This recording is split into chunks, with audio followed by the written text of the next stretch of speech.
Bismillah, assalamu alaikum. Шардара қаласына келдік. Бақытжан ағамыздың шаруашылығындамыз. Мынау Полония деген ағаш. Бізде Қазақстанда карбонный системаны өкімет қолдап жатыр.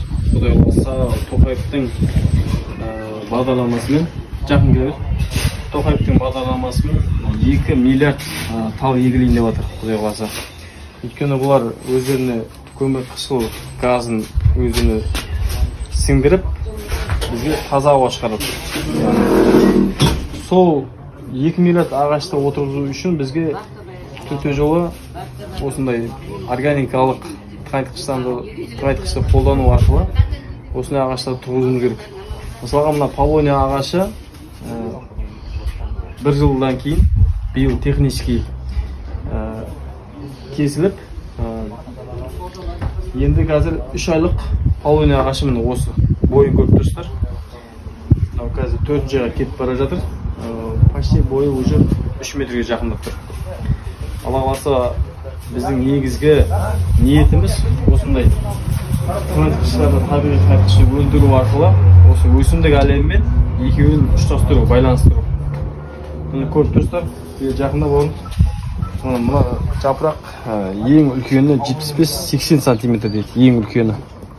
Бұның жапырағында мысалға алып тастағаннан кейін бұны шылау үшін да беруге болады. Өйткені органика, бұл шірейді. Бұны басқа да кеше қырларын естіп жатырмыз. Басқа да мақсатта қолдана береді екен. Сол себепті Құдай қаласа бұл біздің саланың болашағы өте зор. Екі жақтан да керемет.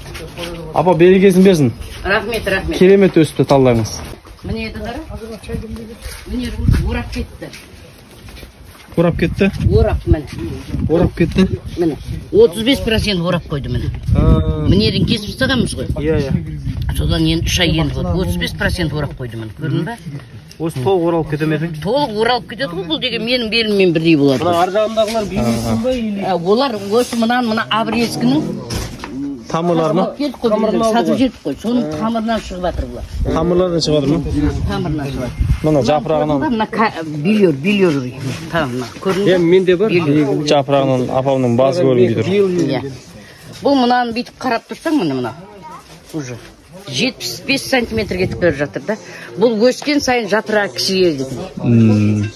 Иә, гүлдейді бұл. Тағы да пландар қосылып, осыны үлкен масштабта егіп, өзбек ағайындар уже бізден 5-6 жыл алда екен, олар жиһаздар, сосын нелер істеп жатыр екен. Есік, терезе, пластиктің орнында на будущее осындай болады екен. Экология.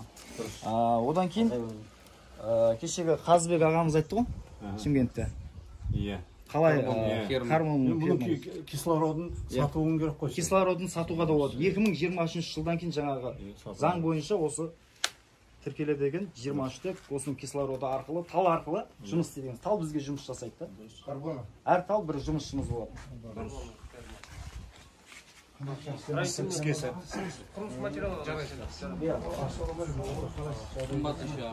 Ағашы кепкеннен кейін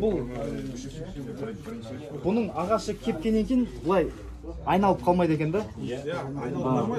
Тез кебет, жеңіл. Қазір мына дүние жүзіндегі музыкалық аспаптардың мастерлары бұларды іздеп жүріп алып жүр ағаштар. Өйткені мықты скрипкалар, мысалы айтайық, біздің қазақтың домбырасы, қобызы, бұл таптырмайтын материал. Суыққа, ыстыққа, бұл жылы жерде тұрып қалатын болса, қобыз майысып кетпейді, домбыра майысып кетпейді, бір қалыпты ұстап тұрады. Сол үшін бұның именно мастерлар, инструмент жасайтын мастерлар бұл таптырмайтын материал. Іздеп келіп алады. Бұның кубы $400. Пока. Осы биылғы былтырғы ағаш бір куб бере алады. Енді оның жылына байланысты 4-5 жылда, 60 жылдары бұл болады екен да, 60 жылы. Сұранысқа байланысты өте дұрыс. 5-ші жылы 50 сантиметр диаметрге шығу керек қой. Түп жағы да. Жоғар жағы 30-ға барады, сонда 6 метр жердегісі. Өте жақсы материал. 4-ші жылда, е? 7-ші жылы. 7-ші жылда ма? Бұны басында 50 сантиметрге жетеді. Қараңыз. Бұны басында бірінші көшет ұрықтан шыққандары да. Ұрықтан шыққандар. Бұны мәпелеп өсіру деген, бұны өсіргенше жаңағы біреудің аяусыз екі егізді өсіргенден қиын екен бұл. Өте бұны жаңағы нәзік көзі шыққан кезде үстінен суды да шашқан кезде жаймен асты-асты шашпасам, ол кезде де өліп қалады. Апрельский тілмен шашамыз ғой. Сол кезде де өліп қалады. И сосын жаңағы шамалы желге де құлап қала салады. Қатаймағанша кейін барып мықты тауға айналады.